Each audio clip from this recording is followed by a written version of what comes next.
Allegations that he used banned IVs before his last bout with Manny Pacquiao, Floyd Mayweather must now turn his focus to Andre Berto on Saturday night in Las Vegas. Mayweather has said publicly that he will retire after his 49th fight. If Floyd defeats Berto and then retires, he would tie former heavyweight champion Rocky Marciano's record of 49 wins, no losses or draws. Marciano retired at 31 years old after defeating Archie Moore. That was all the way back in 1955 that record has stood. Stephen A., what impact could these allegations have on this fight in Floyd? I suspect little to nothing. Floyd Money Mayweather is just entirely too experienced, and when the adversity hits him, he rises to the occasion inside that ring.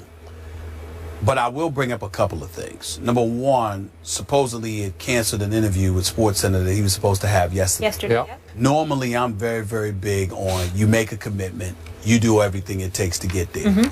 In this particular situation, I don't have a problem with it, because when you are a fighter and it's like on the eve of the fight, anything that distracts you, remember, it only takes a split second to get caught with the wrong punch and take you out of there. So anything, when it comes to fighters, I'm not talking about meaning him and SportsCenter or whatever. I'm saying that when it comes to a fighter, whether it be unboxing or the UFC or something like that, when your very life basically is on the line because you got to fight, you shut off all distractions. That's just me at that moment, meaning like right on the eve of the fight. The other thing that I want to say is this. I don't believe Berto is going to win this fight. I think he's going to get schooled. I don't think he's on Mayweather's level. But I would like to keep in mind, Berto does have power, he does have speed, and he does not back up. He's coming. And so as a result of that, you get a puncher's chance in the sport of boxing. And I believe he has a puncher's chance, even though I don't think it's not as much of a chance, because I don't expect Mayweather to get hit, to be quite honest with you. Having said all of that, I do not believe Mayweather is going to retire. I do believe he will fight this fight. He will announce his retirement, obviously, and say it was great and he's not going to miss it. And then he will wait to see what happens with Cotto and Canelo Alvarez on November 21st, I believe. And after that, what Pacquiao does. And then he'll make a decision about getting another $100 to $200 million down the road about a year from now. In the end, what it comes down to is that he's gotten a bit slower, just a touch. He's got hit against Sugar Shane, got hit against Madonna. And so as a result of that, even though you surmise that this ain't going to be a distraction because he's too experienced and too much of a veteran, you never know, because we're talking about a split second where something could happen. So I'm keeping my eyes on this, because I think regardless of how they want to act, this report stung them just a little bit, more so than other things in the past. This is not the first time something like this has been mentioned. It's the first time it's gotten to this point. And I think that is categorically and emphatic as Leonard Ellaby was in denying to me personally that this is bogus, there's no truth to it whatsoever, this is much about nothing, this is a bunch of nonsense. At the end of the day, that doesn't mean they're not irritated. It doesn't mean they're not disgusted. And you never know how that can affect somebody just 48 hours later. You know, when you first started talking, I thought you were just kind of hyping the fight, like giving people a reason to watch it because one punch could catch him. But the more you spoke, the more I thought you were showing your heart on this. You think that Floyd could be in a little bit of trouble here? I think it's possible from the perspective of, I don't think Berto, a boxer, is on Floyd Mayweather's level. And I don't think that he can outbox him. My thing is, I think Berto knows that. And the whole thing about it is that I don't care how beautiful you can box. How are you once you get hit? If Berto hits this guy, Berto is not as slow as Madonna, and he's not as old as Sugar Shane. If Berto catches Money Mayweather, there could be a problem. I don't believe it will happen, but again, the slightest distraction, when you get up there in age, reflexes just a touch slower, you never know. I'm not trying to promote the damn fight. I ain't going, but I'm telling you. You're going to watch it? Yeah, of course I'm going to watch it. Should I buy it?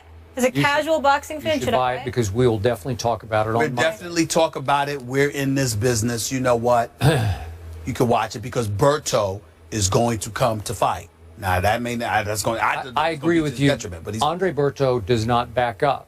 Unfortunately, he walks into a lot of punches. That's right. And he has lost 3 of his last 6 fights, including losing via TKO to Jesus Soto Caras. That was because he was a one-on fight at that time too. Okay, just like you said, Pacquiao. I understand, but still, the record is the record. And I did have an issue. Floyd should have gone ahead and made his appearance on SportsCenter at 6 o'clock. It was during the 6 o'clock hour last night. He must have been stung by this because Thomas Hauser's reporting raised a lot of serious questions, a lot of red flags, and I'm not sure Floyd wanted to have to deal with that. And maybe, as you say, this close to the fight, he wanted to just do a fight interview, and all of a sudden. For the record, I'm not saying he shouldn't have showed up. I'm just saying I understand it, considering gotta stay focused. Right now on the eve of the fight. But in the end, I am with you. This is where I do admire Floyd. He's always in some, involved in some issue somewhere off the field, outside so to speak, right outside the ring. And this man can focus like no one's ever been able to focus. So I'm assuming he will focus well enough and be skilled enough to just simply outbox Berto. Could Berto catch him? I don't know. I doubt it. I will buy the fight. I will watch to see what you brought up. Floyd is 38 years of age, and father time waits for no man, so maybe just a touch slower.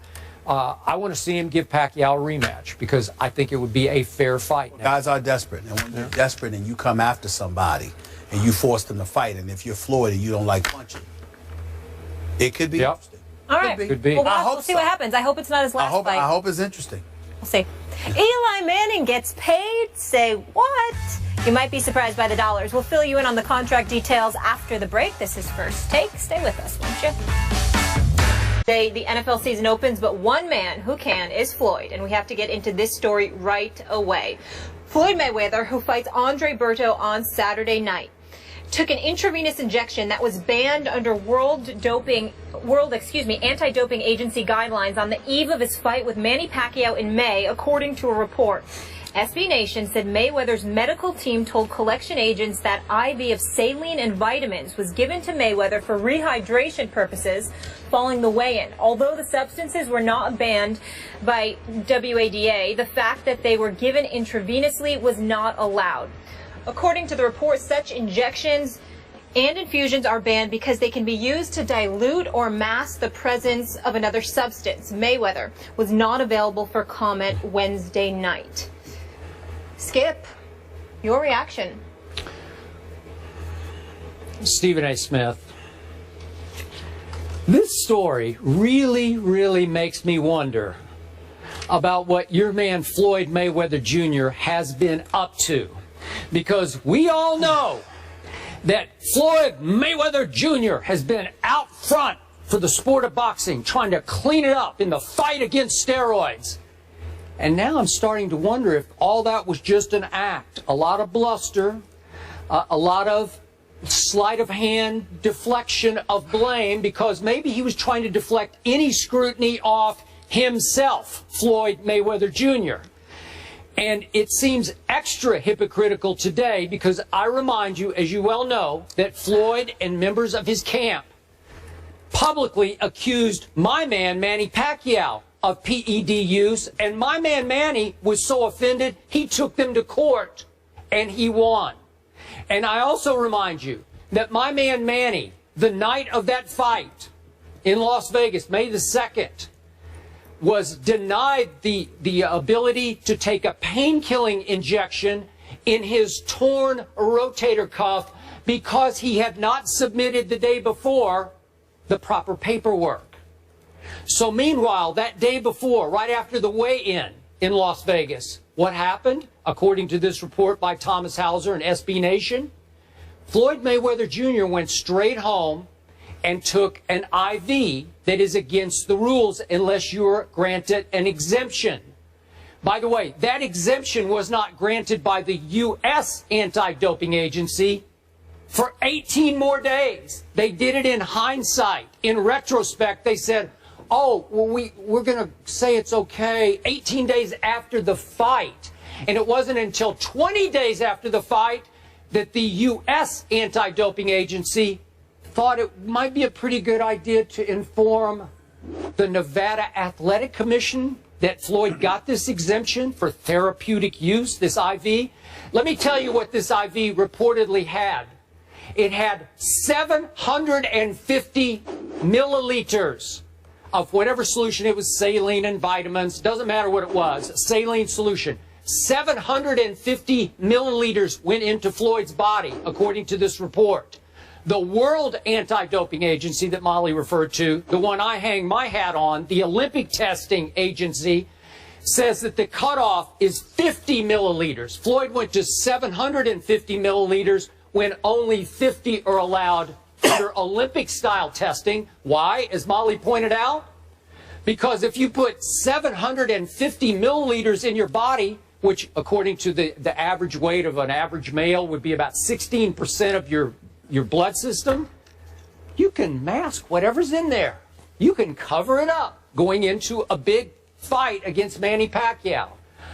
It doesn't prove anything, but it smells to highest heaven.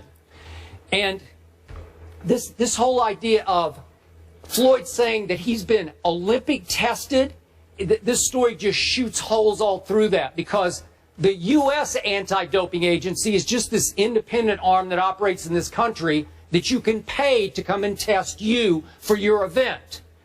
So its integrity has been challenged here. Its credibility is being challenged here because Floyd will call upon the U.S. Anti-Doping Agency to come and test him closer and closer to fights because he's gotten smarter and smarter. Floyd doesn't announce his fights until very close to fight time.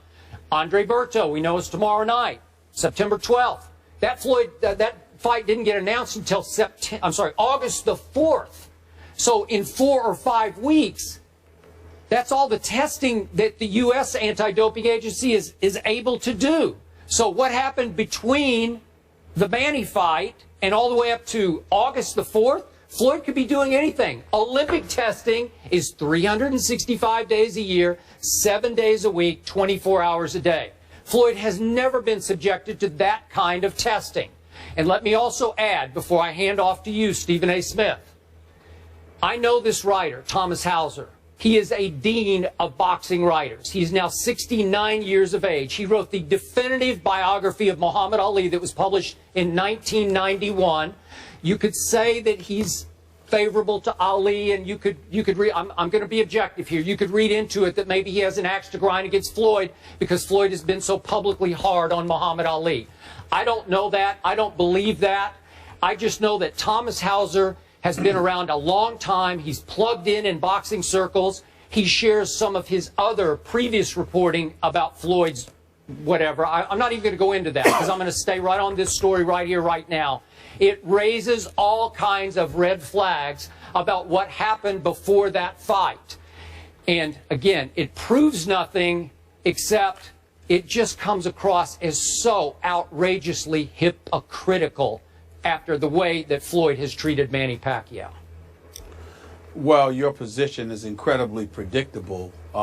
My facial expressions turned very serious once you brought up Thomas Hauser because I want to echo your sentiments. He's highly respected, and regardless of what some may feel about him or whatever, he's been connected to the sport of boxing for quite a long time. He's highly reputable, and it's not my place, your place, nor anyone else's place in this profession to question the work of this man. So I just want to make sure that I throw that out there before we say anything else. I totally agree with you there. Having said all of that, I took the liberty of calling Leonard Ellaby, the business manager and the CEO for Mayweather Promotions.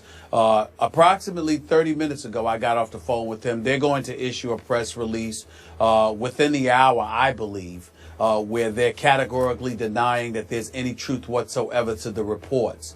They're also going to remind the world that Floyd Money Mayweather has never, ever tested positive for drug use, banned substances, or anything of that ilk. They're categorically denying that there's any legitimacy whatsoever to this report. That's what they stand on. They stand on their history and their reputation of having a flawless record when it comes to PED use, intravenous drugs, or whatever the case may be. We understand that. Having said all of that, Skip, allow me to shock you with what I'm about to say. I didn't find anything wrong with what you said. It doesn't matter how I feel, because you know I believe that Floyd Mayweather is the best boxer pound for pound on the planet Earth right now. You know that I consider him a defensive genius.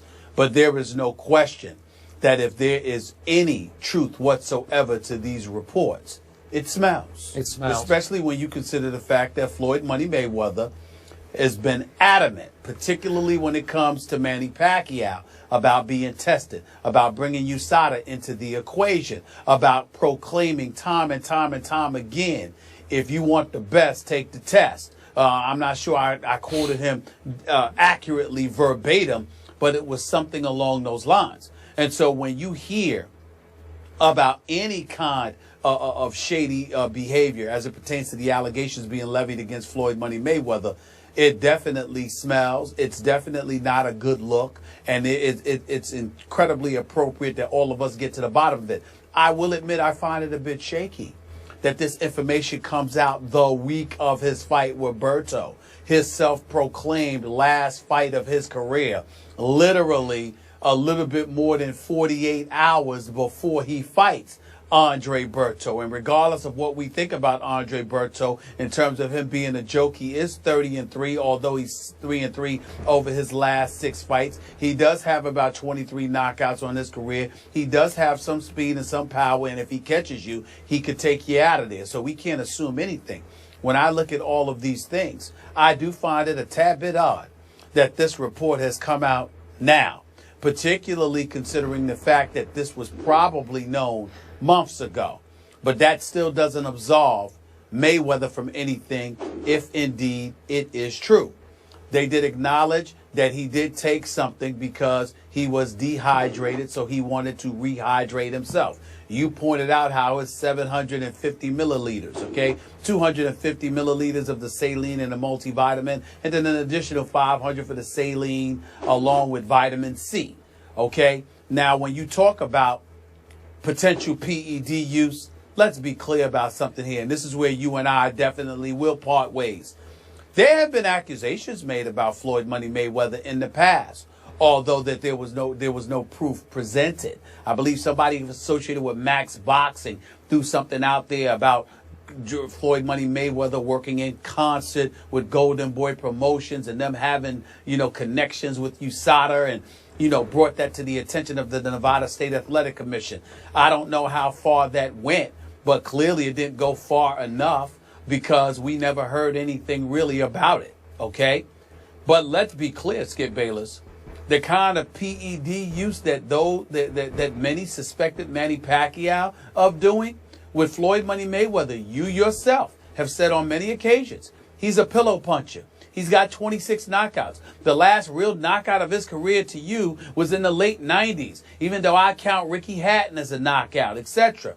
You kept pointing out how he's devoid of power and what have you. Do not equate Floyd Money Mayweather with Manny Pacquiao. Claudy and Oscar De La Hoya, even though Ricky Hatton's got a glass jaw, what he did to Ricky Hatton, I'm talking about Pacquiao here, what he did to Miguel Cotto, what he did to Antonio Margarito, what he was doing to Sugar Shane Mosley, even though that ended up being a decision when he dropped him in the 3rd round. Manny Pacquiao not only was delivering knockout punches, Manny Pacquiao was also taking punches from much bigger and conceivably stronger individuals at the time that these suspicions about him were raised. I don't see any of that with Floyd Money Mayweather. We see a guy that's the same size. We see a guy that's devoid of the knockout power. We see a guy that's prepared to go 12 rounds each fight, etc., etc. So although I am willing to say to you that this does need to be investigated and we need to get to the bottom of this, and if indeed any of this is true, Floyd Money Mayweather does come across as a flaming hypocrite if there is truth to this report, I would ask you to keep in mind how they're categorically denying it, how Leonard Ellerbe is scheduled to issue a press release, all right, for Mayweather Promotions, and last but not least, it doesn't compare to what we were seeing from Manny Pacquiao at the height of his stardom. What Manny Pacquiao was doing to cats while moving up in weight was absolutely, unequivocally extraordinary. And it raised a whole lot of suspicions. You didn't see anything from Floyd Mayweather to raise suspicions. I would like to point that out. Okay. Back to your points in order. The timing of this report is timely. At least Floyd's in the news right now. Isn't this the end of his career, potentially? I'm not buying that, but that's what he says. He is going to fight tomorrow night. Okay, so I don't have a problem with the timing of the report. I do have a small problem with what you're saying, and I agree with you about Pacquiao. He did seem to get a little stronger as he came up in weight, as he had to, and he was just destroying dudes on the way up. I'm with you on that. But remember this, and you know this about PED use. There are two sides to it. Increasing power, increasing recovery at advancing age. Floyd Mayweather Jr. is now 38 years of age. So I could see where at some point, I don't know this for a fact, but you could resort to it for recovery from some of the beatings that you have taken. Because Floyd has taken some punish. I know he's the greatest defensive boxer ever, but he's taken some shots before. You've talked about him on this show. But I'm saying there could be just recovery involved here. Well, Skip Bayless, he got hit by Sugar Shane Mosley in round 2 of their fight. Yeah. He got rocked at the end of the 3rd round by Madonna in their fight. He did. What other beating has he taken? Okay, but I'm just saying these are shots for an aging fighter to take. Well, work with me. Work with me. He got hit by a blow in 2 fights. One by Sugar Shane Mosley, the other against Marcos Madonna. At no other time has he been beat up in his career. Manny Pacquiao, believe it or not, I've never had a problem with the power that Manny Pacquiao exhibited when he was moving up in weight. Even though others may have, Skip, that wasn't my issue with Pacquiao. You know what my issue was? How he would literally invite you to punch him. Like, bring it on, and literally take punches. Okay. And I said, whoa. Now, when you see the pythons on a guy like Clottey, when they fought at Jerry Jones' $1 billion playpen. I know. And I saw this guy take a play. Well, that's what I'm saying. Stephen A. Two are two different things. Manny Pacquiao was born with natural punching power that Floyd never has had. I agree. I'm sorry, you could argue it got enhanced, but I'm not arguing that. Okay, now I'm going to close this up by saying you referred to the reports on Max Boxing back in the website back in 2012. Yeah. A lot of those came from the same Thomas Hauser. I just encourage our viewers, if you have a couple of minutes, because it's going to take a couple of minutes, go read Thomas Hauser's report on SB Nation right now, because he goes into detail about all of his past investigations into Floyd's. Well, I'm going to leave it alone because I don't want to accuse Floyd any more than what we did with this IV. Okay, but go read it and then you can make your own conclusions, because he did have one hard evidence that he reported even again today. Before the Guerrero fight, the Mayweather-Guerrero fight, Floyd did have a test that became public by USADA that was a red flag test. It's the testosterone to epitestosterone levels. They were out of balance enough that trust me, the Olympic testers, WADA, the World Anti-Doping, they would have red flagged that one and said, wait a second, we got to retest here. So Thomas Hauser does have that. I'm just saying, Floyd doesn't have a spotless record here. It doesn't look. I agree with that. It does not look spotless. He may have some explaining to do. But I'm saying to you, he sort of deserves the benefit of the doubt from the perspective that in the ring we've seen nothing different, whereas we saw something significantly different along the way with Manny Pacquiao. That's all I'm saying. All right, we'll leave it there. We'll continue.